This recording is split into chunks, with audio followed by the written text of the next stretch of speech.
أكيد كلنا بنحبه، كبار وصغيرين بنحبه. وبعد كده مش هنشتريه تاني من بره بعد ما عملناه، والطريقة نجحت 100%، وطلع أطعم من اللي احنا بنشتريه الجاهز، وكمان موفر ربع الكمية اللي احنا بنشتريها من بره. هنعمل قدها أضعاف أضعاف، وبتوفر لنا كمان في الفلوس. يعني في البيت أوفر وأنظف وأحلى بكتير. يلا بقى بينا نسمي الله ونشوف احنا نعمله مع بعض ازاي، وازاي يطلع كده جميل جدا، طعمه حلو قوي. شايفين؟ عايزه اقول لكم اوريكم حته جميل جدا. بصوا، بيبص كده وبيرز حاجه هتفرح كده، طعمه خرافه بجد.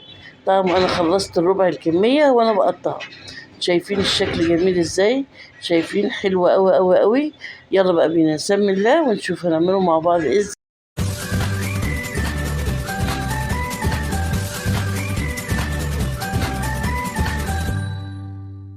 أول حاجة في كسرولة وفي حلة هنجيب 3 كوبايات من المية، أحط عليهم 3 كوبايات من السكر، وأبتدي أقلب كويس أوي. أحاول أدوب السكر في المية، أفضل أقلب كده. كل ده طبعا على البارد.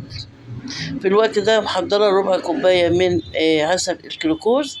طبعا عسل الكلوكوز متوفر عند العطار أو عند المستلزمات الحلواني. هجيب كده ربع كوباية وهنزل بيها كده على المية على السكر، وابتدي اقلب كده. كمان كل ده برضو احنا لسه على البارد، مش هنرفعه على النار دلوقتي. هقلب كده على البارد، وبعد كده ما دوبته مع بعضه رفعته على النار، وهسيبه يغلي على نار هادية. كل الكلام ده على النار هادية. في الوقت ده بعد ما غلي بتاع 2 3، هجيب بقى كده كوباية من المية، وهحط عليهم كوباية من النشا. كوباية طبعا صغيرة، مش كبيرة. هقلب كله، هدوب طبعا النشا، عشان النشا احنا عارفين ما ينفعش ننزله على مية سخنة عشان ما يعملش تكتلات. هدوبه كده في المية من الحنفية عادي. وبعد كده هنزل على الخليط اللي كان عندنا، المية والسكر وعسل الجلوكوز. نزلت عليه بالمية مع النشا، وفضلت أقلب لغاية ما بدأ يغلي كده مع بعضه. في الوقت دوت كنت محضرة نص كوباية مية مغلية، ولازم تكون مية مغلية. عليهم 3 معالق من الجيلاتين. دوبتهم وبعد كده نزلت بيهم على المية اللي على النار. طبعا ايديا شغالة تقليب بأقصى سرعة، لأن لو غبت عن التقليب هتتكتل الجيلاتين مع النشا، الدنيا هتخرط مني. فهفضل أقلب كده. وأنا بقلب بضيف لون أحمر، طبعا لون ده صحي، لون الطعام. لو انت عايزاه الملبن بتاعك يكون أبيض وما تحطيش، مفيش مشكلة، لكن أنا عايزاه لونه يبقى أحمر. اللون الأحمر طبعا أحلى بكتير. هفضل أقلب كده لغاية ما أوصل للون المطلوب، اللون اللي أنا حباه. وبس كده أنا حطيت خلاص اللون، وبرضو إيدي مستمرية في التقليب. بعد ما خلاص قلبته تمام، هجيب كده كوباية من السوداني، وهبتدي احطه على الخليط، وبرضه استمر في الضرب. انت مش حابة تحطي مكسرات، مفيش مشكلة.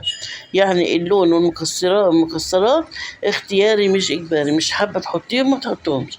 قعدت فضلت اقلب كده تقريبا ربع ساعة. شلته خلاص من على النار. عايزة اختبره، ما ممكن يكون لسه ني. هعمل ايه بعد ما احط كيس التلاجة في الصينية وادهنه بالزيت قبل ما نحطه في التلاجة ونسيبه. عايزة اختبر الخليط بتاعي استوى ولا لسه نايم. هنجيب كده من ظهر كده، بصوا تجيبوا ظهر المعلقة وتعملوا خط كده. لو الخط رجع تاني ولمس بعضه، يبقى الخليط لسه ني ومحتاج تقليب تاني. شايفين ما جاش تاني على بعضه ازاي؟ يبقى كده تمام.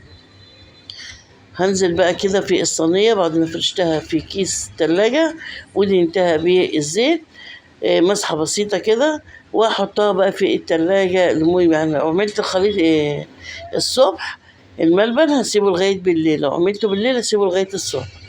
هسيبه لغاية ما يحس إنه خلاص، يعني وكده أخد طول النهار في التلاجة. نطلعه بقى كده علشان نقطعه ونشوف إيه الأخبار. كده تمام. هبتدي بقى أقطعه. شايفين الجمال بجد؟ شايفين الحلاوة؟ يعني مش عارفة ليه كنا بنشتريه من بره، مع إن طريقته بسيطة جدا وموفرة وسهلة جدا في البيت. وما بيحتاجش زي ما احنا قلنا أي مكونات غريبة، يعني شوية مية شوية سكر عسل جلوكوز، كلها حاجات بسيطة جدا ورخيصة مش غالية، وهنعمل كمية كبيرة لأولادنا يفرحوا بيها، وأحسن وأنضف بكتير من اللي احنا بنجيبه من الشارع. وده غير طعمه الخرافة بجد، اعمليه وجربيه ودوقيه بنفسك، طعمه جميل جدا، طعمه حلو قوي. شايفين القوام بتاعه ولا ايش الطعم؟ طعمه جميل جدا. انا شغالة وانا بقطع وعمالة اكل من طعمه، بجد حلو قوي. يا ريت تجربي الطريقة دي هتعجبك، ولو جربتيها مش هتبطليها. كده وصفتنا انتهت، اشوفكم بخير، باي.